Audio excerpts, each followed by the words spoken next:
Ramzan special recipe சீரீஸில் நம்ம இன்னைக்கு பார்க்க போகிறது ட்ரை கலர் மில்க் புட்டிங் தான். இந்த மில்க் புட்டிங் பார்க்கவே எவ்வளோ கலர்ஃபுல்லாக இருக்குது பாருங்கள். பார்க்க மட்டும் இல்லை, இதை சாப்பிடவும் ரொம்ப டேஸ்ட்டாக இருக்கும். வாயில் வச்சதும் அப்படியே கரைஞ்சு போயிடும். இதில் சைனா கிராஸ் சேர்த்து செய்கிறதுனால உடம்புக்குமே ரொம்ப குளிர்ச்சி. இந்த மில்க் புட்டிங் செய்கிறது ரொம்ப சிம்பிள். பிகினர்ஸ் கூட ஈஸியாக செஞ்சு முடிச்சிடலாம். இப்போ வாங்க இதை எப்படி செய்கிறதுன்னு வீடியோவில் பார்க்கலாம். ஃபர்ஸ்ட் டைமாக வீடியோ பார்க்குறவங்க மறக்காமல் சேனலை சப்ஸ்கிரைப் பண்ணி வச்சுக்கோங்க. மில்க் புட்டிங் செய்கிறதுக்கு சைனா கிராஸை ஃபஸ்ட்டு ஊற வைக்கணும். இது 10 கிராம் பேக்கெட். இதிலேருந்து நான் பாதி மட்டும் எடுத்துக்க போகிறேன்.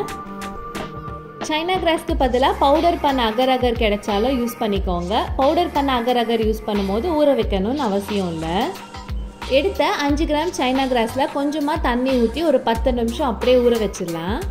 இப்போ 10 நிமிஷம் ஆயிடுச்சு. அடி கனமான கடாயில் 1 கப் தண்ணி சேர்த்துக்கிறேன். தண்ணி நல்லா கொதிச்சதுக்கப்புறமா ஊற வச்சிருக்க சைனா கிராஸை சேர்த்துக்கலாம். 5 கிராம் சைனா கிராஸ்க்கு 1/2 லிட்டர் பால் கரெக்டாக இருக்கும். கப் மெஷர்மெண்ட்டில் சொல்லணும்னா 1.5 கப் நல்ல திக்கான பால் எடுத்துக்கோங்க.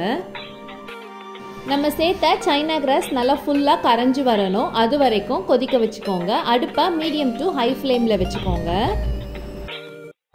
நம்ம சேர்த்த சைனா கிராஸ் நல்லா கரைஞ்சிருச்சு. 1-2 மட்டும் இன்னும் இருக்குது. பால் சேர்த்து கொதிக்க வைக்கும் போது அதுவுமே நல்லா கரைஞ்சிரும். கொதிச்ச இந்த தண்ணியோடவே 1/2 லிட்டர் பால் சேர்த்துக்கிறேன். இது காய்ச்சாத பால் தான். பால் சேர்த்துட்டு நம்ம டேஸ்ட்டுக்கு ஏற்ற மாதிரி சர்க்கரை சேர்த்துக்கலாம். நான் இன்னைக்கு 1/2 கப்புக்கும் கம்மியாக 1/4 கப்புக்கும் கொஞ்சம் ஜாஸ்தியாக சர்க்கரை சேர்த்துருக்கேன். சர்க்கரை சேர்த்துட்டு மீடியம் ஃப்ளேமில் வச்சு பால் நல்லா கொதிச்சு வர அளவுக்கு கலந்து விட்டுக்கோங்க. பால் நல்லா கொதிச்சதுக்கப்புறமா நம்ம இதை 3ஆக பிரித்து எடுக்க போகிறோம். ரெடி பண்ண மிக்சர்லேருந்து இப்போ நான் 1/2 கப் மட்டும் எடுத்துக்கிறேன். ஃபஸ்ட்டு இதில் நான் க்ரீன் கலர் சேர்க்க போகிறேன். ஃபஸ்ட்டு லேயரை ஃப்ரிட்ஜில் வச்சு எடுக்கிற வரைக்கும் பால் அடுப்பில் தான் இருக்கணும். தீயை லோ ஃப்ளேமுக்கு குறைச்சி வச்சுக்கோங்க. எடையே கலந்து விட்டுக்கோங்க. இப்போ நான் இதில் கொஞ்சமாக க்ரீன் ஃபுட் கலர் சேர்த்துக்கிறேன். உங்களுக்கு கலர் எல்லாம் சேர்க்க வேணான்னா இந்த ஸ்டெப் அப்படியே ஸ்கிப் பண்ணிவிட்டு டைரெக்டாக நம்ம ட்ரேயில் ஊற்றி ஃப்ரிட்ஜில் வச்சு செட் பண்ணிடலாம். ஃபர்ஸ்ட் க்ரீன் லேயர் ரெடி ஆகிடுச்சு. இப்போ இதை நான் ஒரு ட்ரேயில் ஊற்றிக்கிறேன். இதை ஊற்றிட்டு ஃப்ரீசரில் ஒரு 10 நிமிஷம் வச்சு எடுத்துக்கோங்க. நல்லா செட் ஆகி வந்துடும்.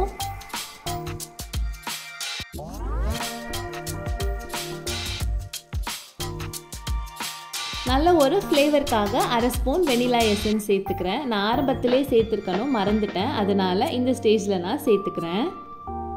முன்னாடியே சொன்ன மாதிரி இப்போ இது அடுப்பில் லோ ஃப்ளேமில் வச்சு எடையே கலந்து விட்டுட்ருக்கேன். ஓரத்தில் இந்த மாதிரி கட்டி பிடிக்கும். அதெல்லாம் எடுத்து உள்ளே விட்டு கலந்து விட்டுட்டே இருங்க. இப்போ நம்மளோட ஃபஸ்ட்டு லேயர் நல்லா செட் ஆகிடுச்சு. அடுத்து செகண்ட் லேயர் நான் ஒயிட் கலர் தான் வைக்க போகிறேன். அதனால் கலர் எதுவும் மிக்ஸ் பண்ணலை. இந்த பால்லேருந்து 1/2 கப் மட்டும் எடுத்துகிட்டு இந்த க்ரீன் லேயருக்கு மேலே ஊற்றிக்கிறேன். நம்ம செகண்ட் லேயருக்கு பால் சேர்க்கும் போது டைரெக்டாக அப்படியே ஊற்றாதீங்க. இந்த மாதிரி கரண்டி வச்சுட்டு ஸ்லோவாக ஊற்றிக்கோங்க. அப்போ தான் நம்ம கீழே இருக்க க்ரீன் லேயர் டிஸ்டர்ப் ஆகாமல் அப்படியே இருக்கும்.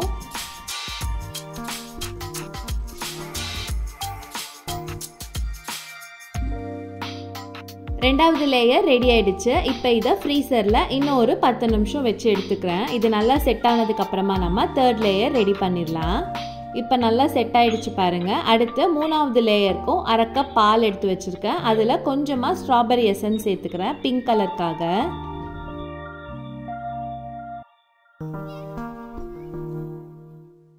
இந்த தேர்ட் லேயர் சேர்க்கும் போதும் டைரெக்டாக அப்படியே சேர்க்காம இந்த மாதிரி கரண்டி வச்சுட்டு ஸ்லோவாக ஊற்றிக்கிறேன். அப்போ ஒயிட் கலர் லேயர் டிஸ்டர்ப் ஆகாமல் அப்படியே இருக்கும்.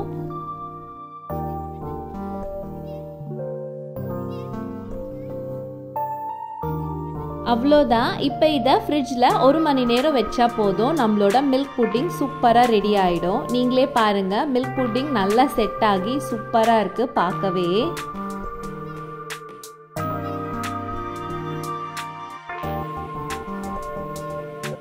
இப்போ இதை டீமோல் பண்ணிடலாம். ஓரத்தை இந்த மாதிரி கத்தி வச்சு லேசாக எடுத்து விட்டுட்டு கவுத்தோம்னா ஈஸியாக வெளியில் கழண்டு வந்துடும். கிளாஸ் ட்ரே இருந்தால் யூஸ் பண்ணிக்கோங்க. ரொம்ப ஈஸியாக இருக்கும் டீமோல் பண்ணுறதுக்கு.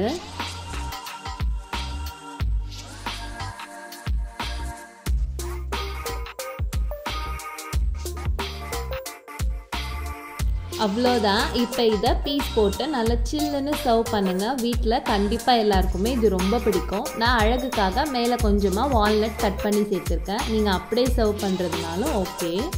இந்த மில்க் புட்டிங் ரெசிபியை கண்டிப்பாக ட்ரை பண்ணிவிட்டு உங்களோட கமெண்ட்ஸை மறக்காமல் என்னோட ஷேர் பண்ணிக்கோங்க.